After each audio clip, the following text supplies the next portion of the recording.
I'm Hannah Kaplan, and this is the WCS Wild Audio Podcast, where you'll find reported audio stories covering the latest news and newsmakers from the Wildlife Conservation Society's Global Conservation Program, Zoos and Aquarium, and their many partners. We've got a great show today, so let's get to it.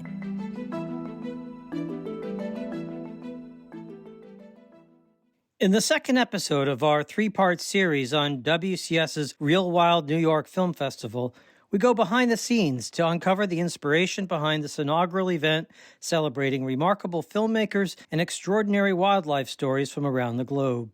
From Namibia's resilient desert lions to a massive annual walrus gathering in the Russian Arctic, this year's lineup aims not only to captivate audiences, but also to spark meaningful conservation action. Hannah Kaplan has this report. This is our water. Without water, we cannot live.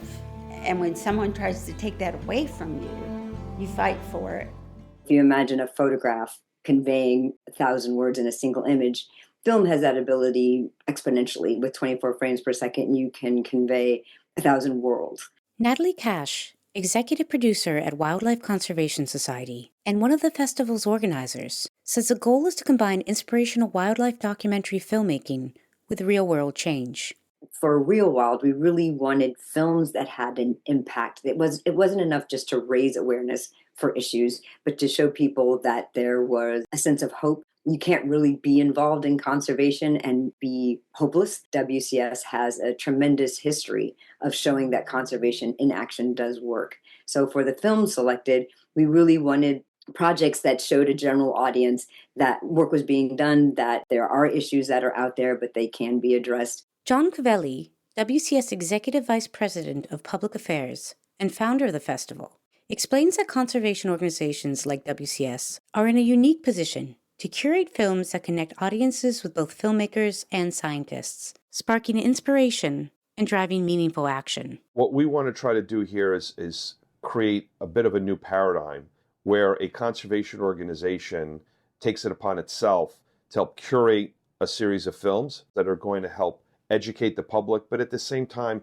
have them take action. And that engagement can take many different forms. Could it be support financially? It could be engagement in the policy process. But the more educated the public is, the better off we are, because I think our science tells the story. We now have a new platform to tell that story to the public. I think one of the great things about this as a platform for conservation is that it really meets people where they are. And I think what we're going to be able to give them is an incredible experience where they will not only spend time with us as WCS, but more importantly, see these incredible films, meet amazing directors, people that were involved in putting the program together. And then we're going to give them an opportunity also to meet some of our scientists. Film has a power like no other medium. For people to fight for conservation, they first have to care. By showcasing the beauty of wildlife and the challenges these species face, these films help audiences fall in love with the natural world. And you can't fight for what you don't know and love. I think film is an essential tool in raising awareness of conservation issues, of raising awareness for anything that we want people to care about. I was filming in the Jungle World exhibit here at the Bronx Zoo, and outside that exhibit is a quote from Senegalese forester Baba June from 1968.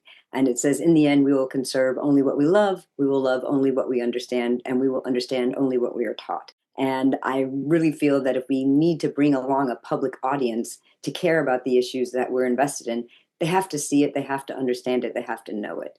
Calvelli considers this festival a continuation of WCS's long-standing tradition of conservation storytelling, bridging on-the-ground science with a powerful narrative. If you look at the Wildlife Conservation Society, literally from the beginning, we have understood the power of the moving image. What we're hoping is fostering this collaboration, working with incredible partners to make sure that we have the next generation of filmmakers. What we don't want to do is lose the ability to tell stories. So what are some of the films that we're looking forward to sharing with audiences? There's Tyra Mullaney's Turtle Walker, the inspirational journey of a dedicated conservationist who spends his life protecting India's endangered turtle species. Her vision for this film to tell the story of this man, Satish Bhaskar, who spent his life searching for the nesting grounds for these turtles. And it's a beautiful story. It's a story with a tremendous impact campaign. Lions of the Skeleton Coast follows the remarkable story of a pride of lions living in one of the harshest environments on Earth, the Skeleton Coast of Namibia, and the work of Dr. Philip Stander in protecting them. I saw a lioness on the beach. I was so fascinated by how they could possibly survive here. You don't think of lions in the desert. They have the husband-wife team, Will and Leanne Steenkamp, document generations of lions who have learned to adapt and hunt. I mean, like these sequences with giraffe, it's just spellbinding. The Last Ranger tells the story of a ranger as she battles poaching and defends wildlife in one of Africa's most remote and dangerous regions. Unkela.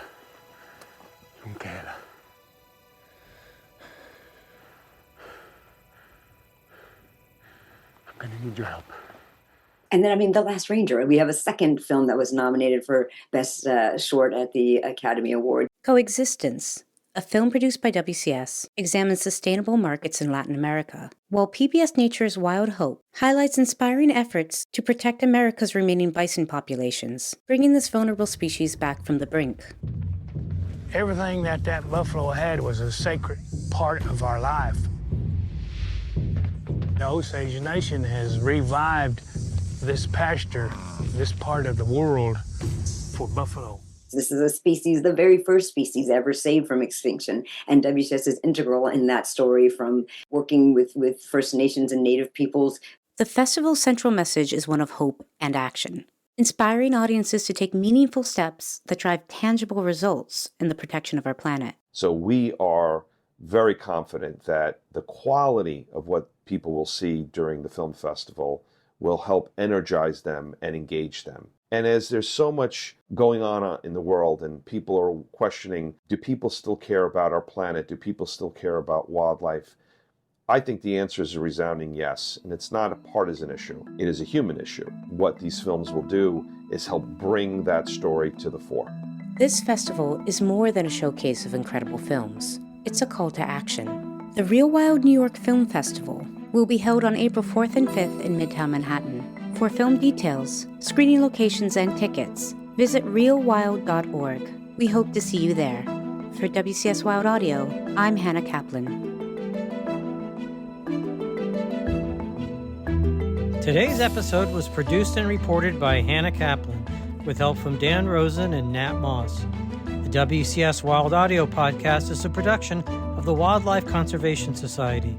Stay tuned for our next episode, and don't forget to rate, follow, or review the show wherever you get your podcasts.